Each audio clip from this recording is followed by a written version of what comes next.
In all my years of being a police officer in Floyd County, Georgia, I had only experienced 2 horrifying situations. I'll share with you the worst of the 2. It was a slow night, and I was patrolling the dirt roads in my cruiser. At this particular spot, there were tiny woods on both sides of the road. And then it all started. I spotted somebody jumping into the woods on the left. I only saw half of them though. They were gone so quickly. I pulled up closer and shined the spotlight into the woods.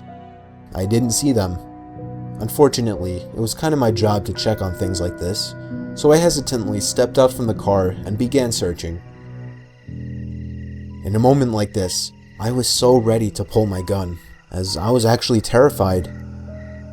And then, the cliched snap of a branch from behind a tree almost made me want to run back to the car, but I instead did my job and called for them to come out. Someone wearing a mask stepped out from the tree. I told them to raise their arms, take off their mask, and come to me slowly. They raised their hands, but they didn't remove the mask.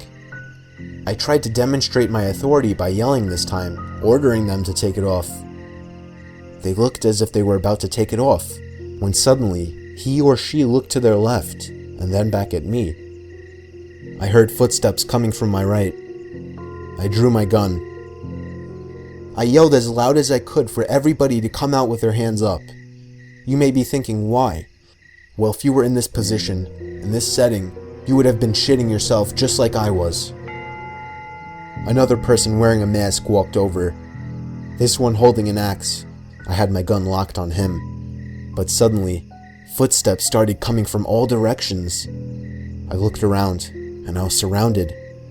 There were at least 10 strangers wearing masks, surrounding me almost in a circle, with only an opening behind me.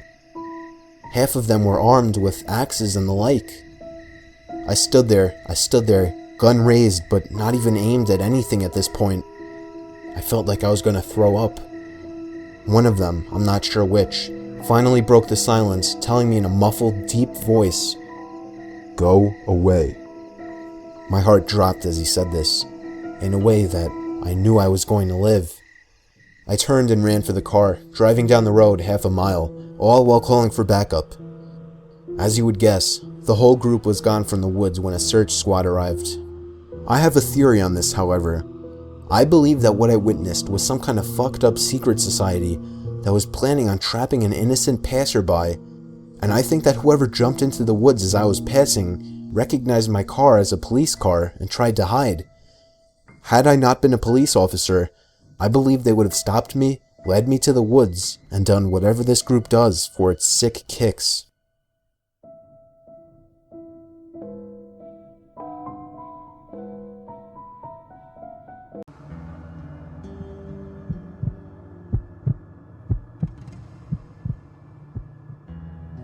At the time of this story, I had already met a total of 3 people on Match.com.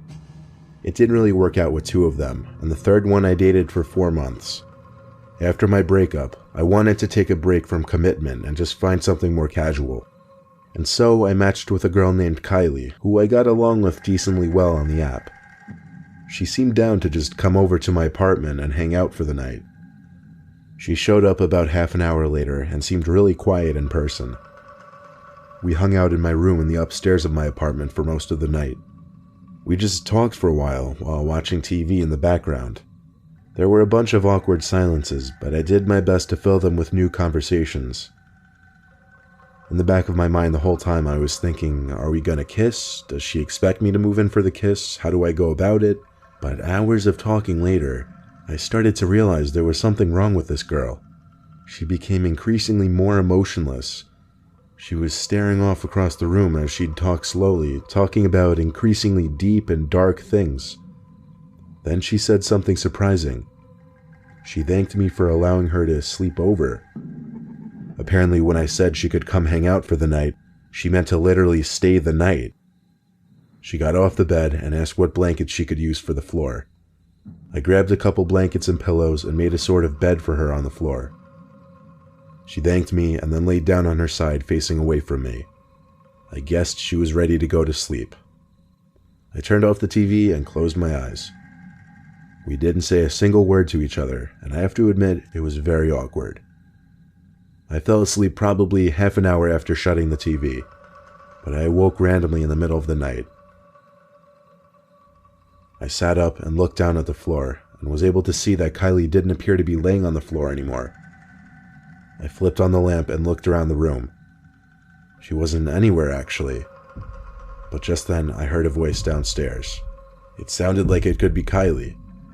All the walls in my apartment are paper thin, so noise travels quite easily throughout it.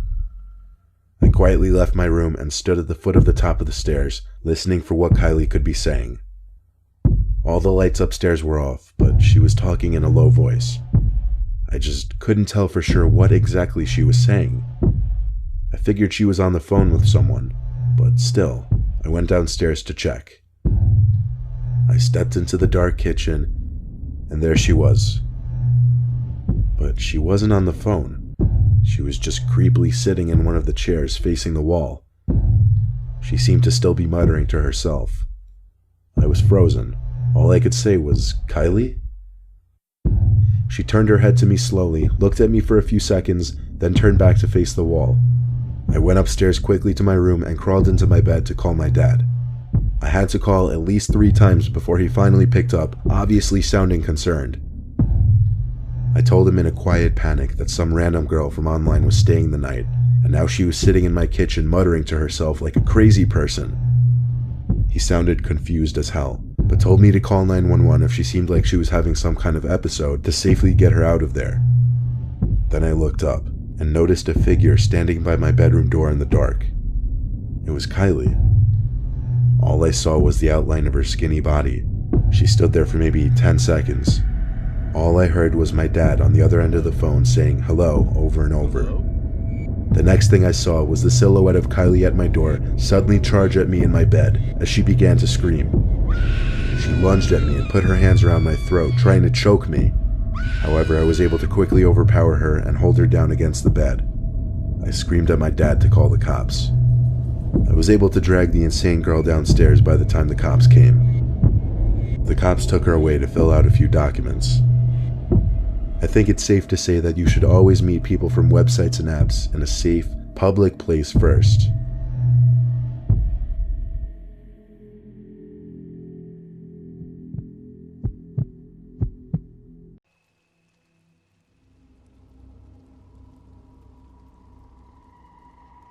I went to the bathroom in the middle of the night after some nightmares, and left my door cracked open before I got back into bed. When I fell asleep, I dreamt that I was outside my room. In the dream, I saw my door cracked open. I pushed it open and then saw myself sleeping. When I woke up, my door was wide open.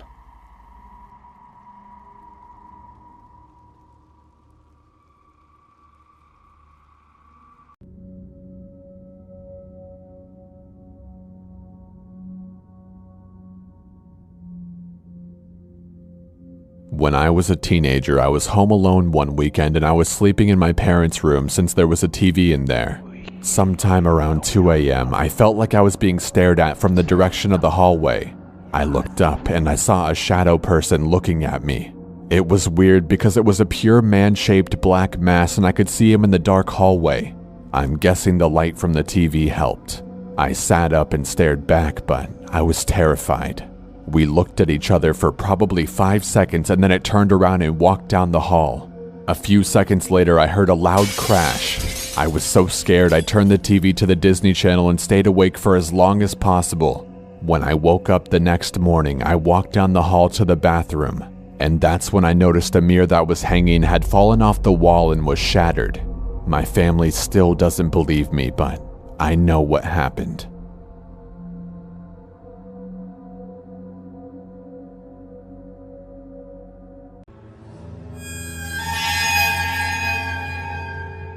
This happened to a friend of mine.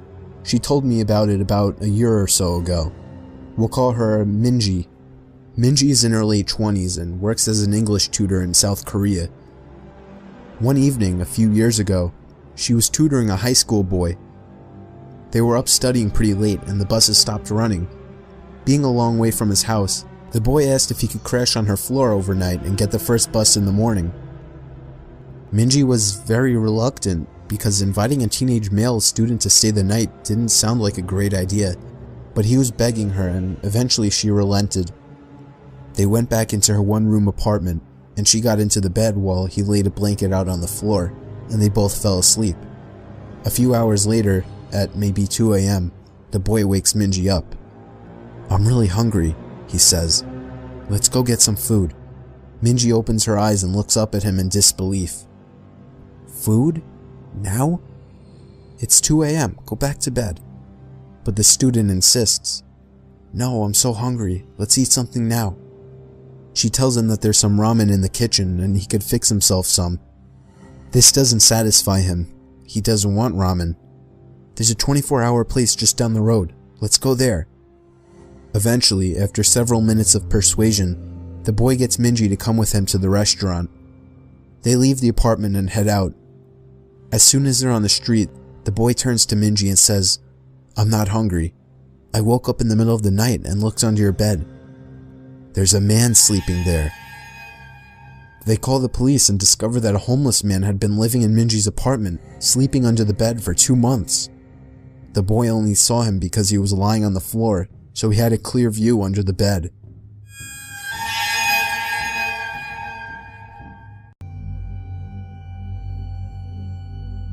My friend told me about something that happened to her when she was younger, about 8 or 9. She was walking home from school and got her key out to let herself into the house. Her single mom worked and came home later on weekdays. As she reached up to put the key in the door, her mom opened it in a dressing gown, having left work sick. Instead of greeting her, she looked straight past my friend and immediately said, "Who are you?" My friend turned around, and a man in a long coat hurried back down the path and down the street. Being ill that day had possibly saved her daughter from something potentially horrible happening to her.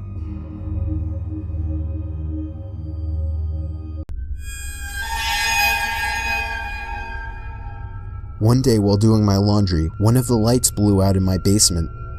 My basement is set up so that the laundry room is split up from the other side of the basement with a wall and a door. In order to get upstairs, you have to exit the laundry room and go through the other part of the basement. So the light blew in the other part, not the laundry room. As it was the only light on that side, it was pretty dark. I finished the laundry I had to do while dreading the walk through the dark basement. I exit the laundry room, get halfway through the basement, and I hear a loud cackle. Imagine a sound people make when they imitate a witch. Take that and imagine the witch had been smoking for 50 years, making her voice deeper and hoarser. That's what I heard, clear as day, right behind me. I didn't hesitate to bolt for the stairs. I waited until my father got home and then changed the bulb. I have yet to hear that cackle since, and I have not told a single person in the house about it.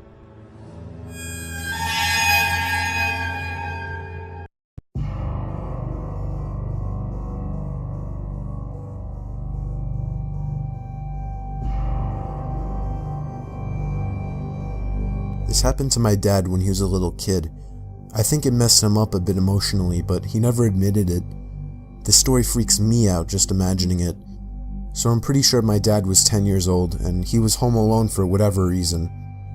He was watching TV in the living room.